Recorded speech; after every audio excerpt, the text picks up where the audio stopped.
You can't Hmm. grow something that's not in a good working condition.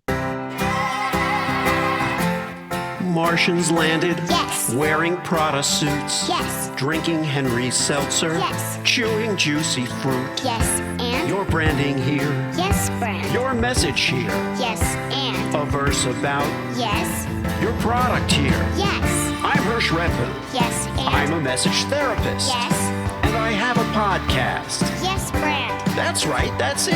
Yes. We'll help you fix the world Yes. or your bottom line. All right. Your bottom line. Get it. I get it. Welcome to the Yes Brand Podcast.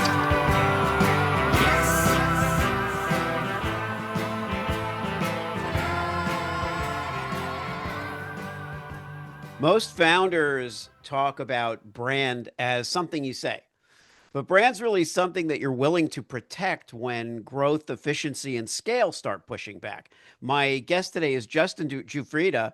He's the founder of Citizens. It's a company growing quickly in an industry where culture is usually the first thing to erode and the hardest thing to rebuild. So, this isn't a conversation about menus, locations, or tactics. It's a conversation about what happens when a founder decides that hospitality, culture, and how people feel are not just soft values, but non negotiables, even when that makes growth harder. Justin's made decisions that look inefficient on a spreadsheet, but essential to the soul of the brand. Today, we're going to explore what that actually costs, what it protects, and what breaks if you get it wrong. Justin, welcome to Yes Brand. Hey, thank you so much for having me and super excited to be here and yeah, looking forward to the chat today. Yeah, likewise. It's great to have you. Um, let me ask you this. What are you willing to risk, let's say, reputation, speed, or approval to keep Citizens true to its brand? Wow, that's right off the deep end. I like it on on the I questions. wanted to kick us Yeah. off with a deep dive, and we can get Mm. into backstory and other things from there. No, look, I like it. I like the jumping off point here. I think I think it's really easy and I think there's a real shiny kind of risk to startups and businesses where you grow just for the sake of growing, or you grow because you've got capital in your bank account. And I think what that presents in terms of risk is scaling something that's not ready to be scaled, or growing something that's not ready to be grown. And at Citizens, over the years, we've learnt this lesson, and we're not always perfect to it, but we've learnt to really run the business and live and die by the mantra, earn the right to grow. And so you can apply that mantra to so many different things in your business. But to answer your core question, what am I willing to, what am I willing to, where am I willing to concede? For me, it's growth. I think you can't Hmm. grow something that's not in a good working condition. Um, and we've run into this situation at Citizens multiple times over the past few years, whether it be our product, our culture, our people.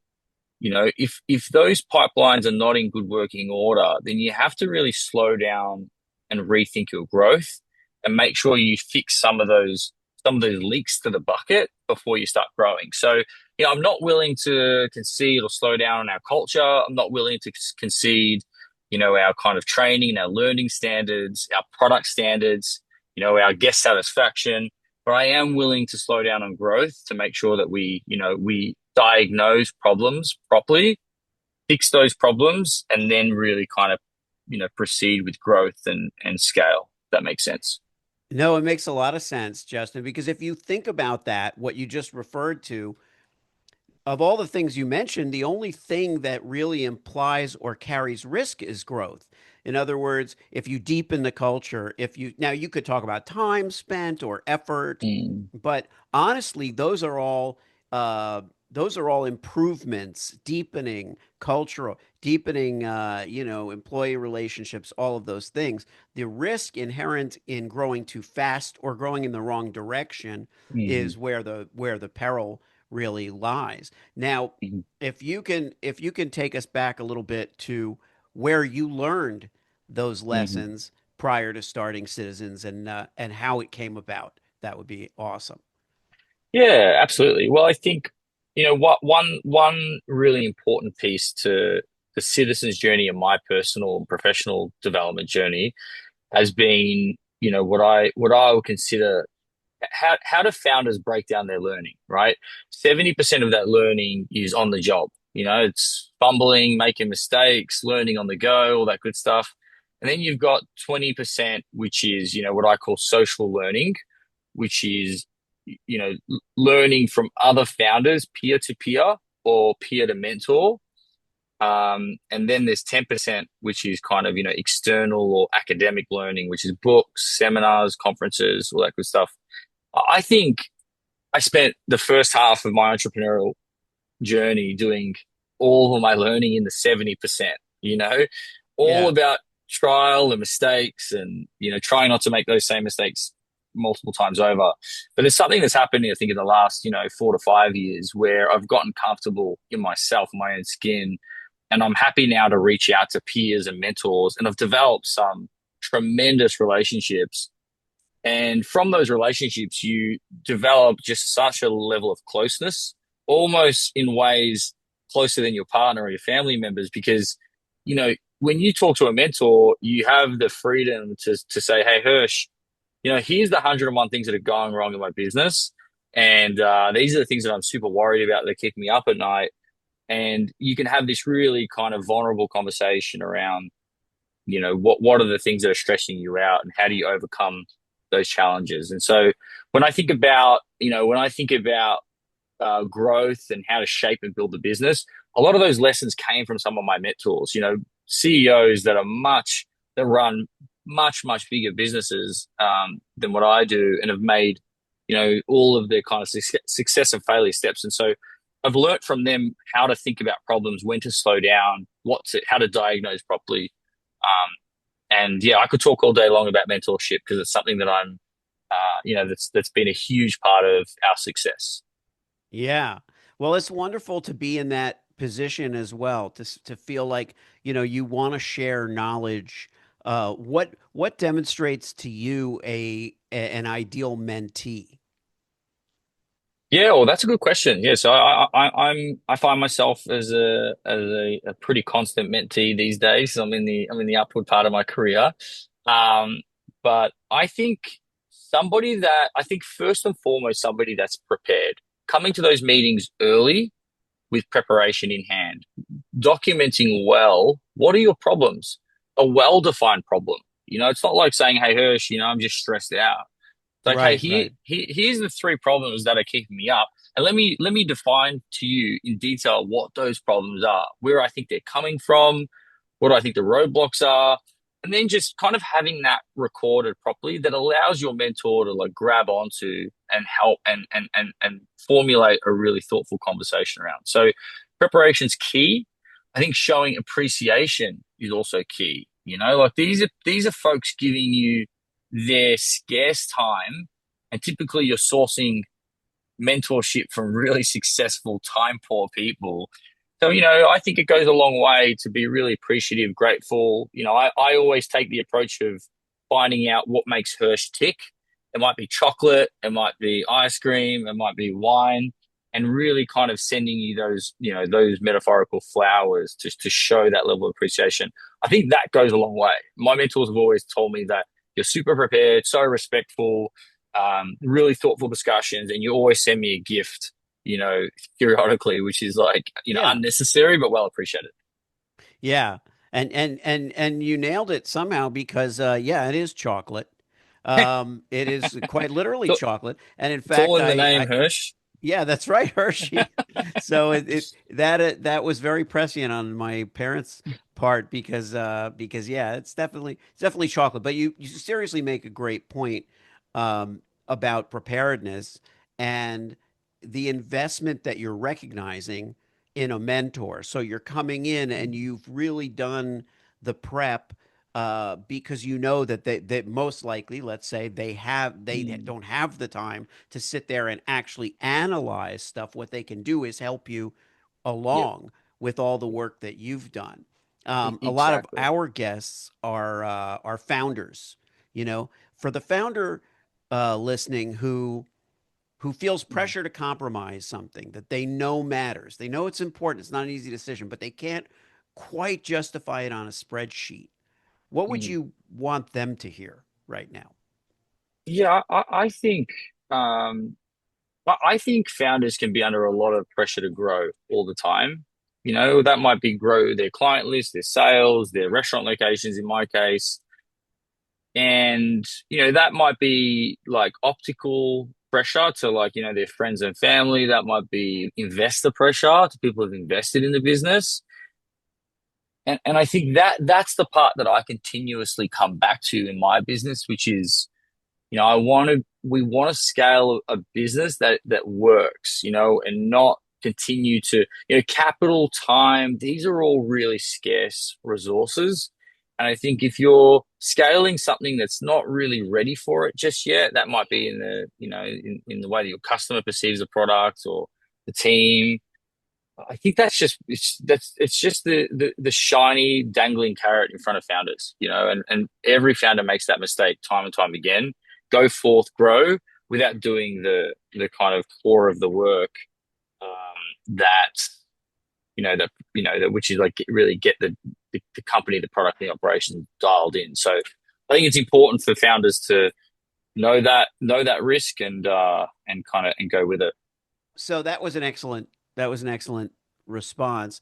So obviously, if we're talking about scale, when to scale, the importance of scale, the gravity of it, it seems to me that a lot of founders, including myself to some extent, just as a business owner, um, look to the end of the rainbow and say, "Well, here's my vision.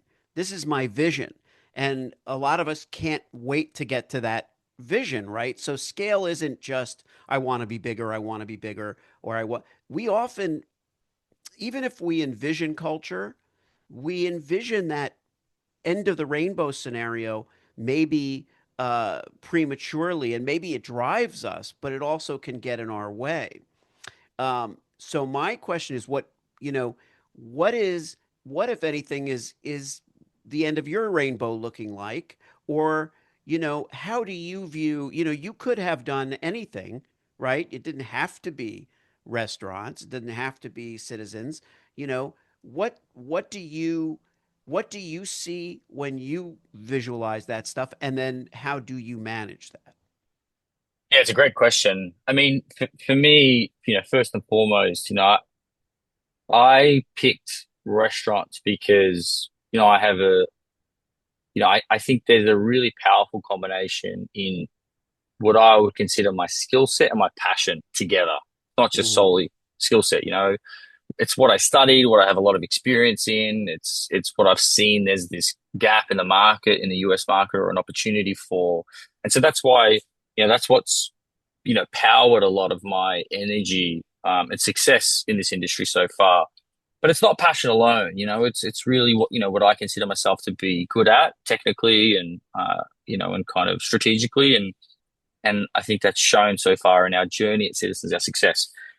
When I think about starting, when I think about launching the Citizens brand and growing it, what's really helped me is starting to have this sharpen my vision. I think we all start with a vision, but I think you get to this certain level of maturity, and it comes with time, where you start to understand, well, where exactly am I trying to get to? Where am I trying to bring this business to?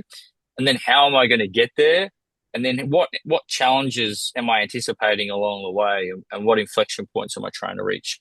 For us at Citizens, it all started with, let's open one location. Let's try to get one location open and get our concept dialed in. And that's when we were, a younger kind of level of founder and a younger brand. And that's when we could only see really 2 foot in front of us, right? And I think Hmm. that's normal. As you put it, you're at the base of a mountain. You can't really be at the start of the journey and spend all your time trying to sharpen up this super detailed roadmap of like where you want to be in 5 years and how are you going to budget your time over the next 5 years. I think that comes with time. In the beginning, naturally, a lot of your time is just on refining, getting the product and the concept really dialed in. Over the course of our journey, I think we started to get to a place where we went from one location to two, and then we doubled our company size. Then we had to learn how to manage the business from that level. Then we went from two locations to three. Then we went from three locations to dual markets. Okay, now we're in New York. We're also in Houston. We're also in Texas. And now we're expanding, and then we had to learn how to get to, four locations across New York, Houston, Austin. So there's been this sequence of learning and game planning. And I think we've gone from seeing 2 foot in front of us to now looking 12 to 24 months ahead of us. And Mhm. now finally we're at this stage where we're really planning 5 years out. And we've got this really detailed roadmap at Citizens to get to the 40 location mark. We've got our reasons why we want to get to 40 locations. We feel it's a really tremendous amount of traction and provides a really great inflection point where we can seek a return for ourselves as a business. But the 40 location mark is the golden number in our mind. And everything that we do as an executive team comes off that goal. How are we going to, we get up every morning and we go to bed thinking about 40 locations and how we're going to get there. And we have this, in our company, we have what we call the 7 pipelines of growth. And some of those pipelines are going to be our people pipeline. Do we have the right people in the right positions developing to facilitate that growth? Do we have a real estate pipeline? Do we have 40 locations in pipeline being built? Maybe not 40 today. Maybe we've got 15. 5 of those are signed and being built. So we've got our real estate pipeline. Then you need capital. So we've got our capital pipeline. We need the money to grow these people in these locations. So, they're just a few of the 7 that we focus on. And we build this really great collective roadmap. We use, some project management software to tie it all together. And then we work as a team tirelessly and we work in lockstep of each other to achieve those goals, to get to that 40 locations. Now, it goes back to this really golden question that you've asked there as well, Hersh, which is what are some of the, curveballs are going to come in that Yeah. roadmap. This is not easy. It's not easy for us, not easy for any business. And you need to know when to push pause and to really reassess things when things are not working. And I think, just to say it again, I think one thing that's been great for our learning is earning the right to grow. Every location that we open, it needs to be successful, and we need to show certain level KPIs of success in these locations to continue growing. Otherwise, we know there's a problem, right? And I think we don't want to get over our skis in terms of capital, people, cost. That in 24 months, it's going to completely, kind of inhibit the business to get to that end 40 location mark. So that's how we view our end goals. That's how we plan ourselves through the pipelines of growth to get there. But we're always really reassessing, are we earning the right to grow and being willing to slow down and change courses if that plan isn't going to plan, so to speak. Right. Right. Well, we would be remiss if we didn't let the audience know at least where to find you if they want to learn more about you and about Citizens. Yeah, absolutely. So we've got a really, really active, all of our social media platforms are super active. We post most days on our Instagram, which is at Citizens All Day on Instagram. So you can follow us there. We've got a great email list where you can go to our website, citizensallday.com, and subscribe to our email list. So we're always bringing out a lot of great kind of thoughtful content about our product, our people, our growth through our social media and our email. And then I have a really active personal CEO profile on LinkedIn. I'm constantly posting maybe twice a week on my LinkedIn about things that I'm thinking about, company updates, and sharing any great content that I find. So they're the 3 mediums that I'd encourage people to follow us along on.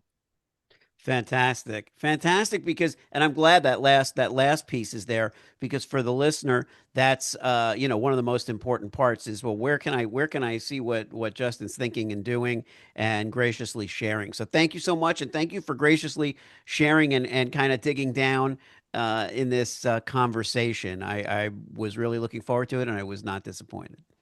Thank you so much for having me, Hirsch, and a pleasure to chat. All right. If you liked the show, Yes, and it worked for you, yes, then subscribe and leave a yes, friend. 5-star review. Yes, friend. Tell all your friends. Yes, friend. Get your branding here. Yes, friend. Get your branding here. Yes, friend. Did I make it clear? Yes, friend. Get your branding on Yes. before they're gone. Yes.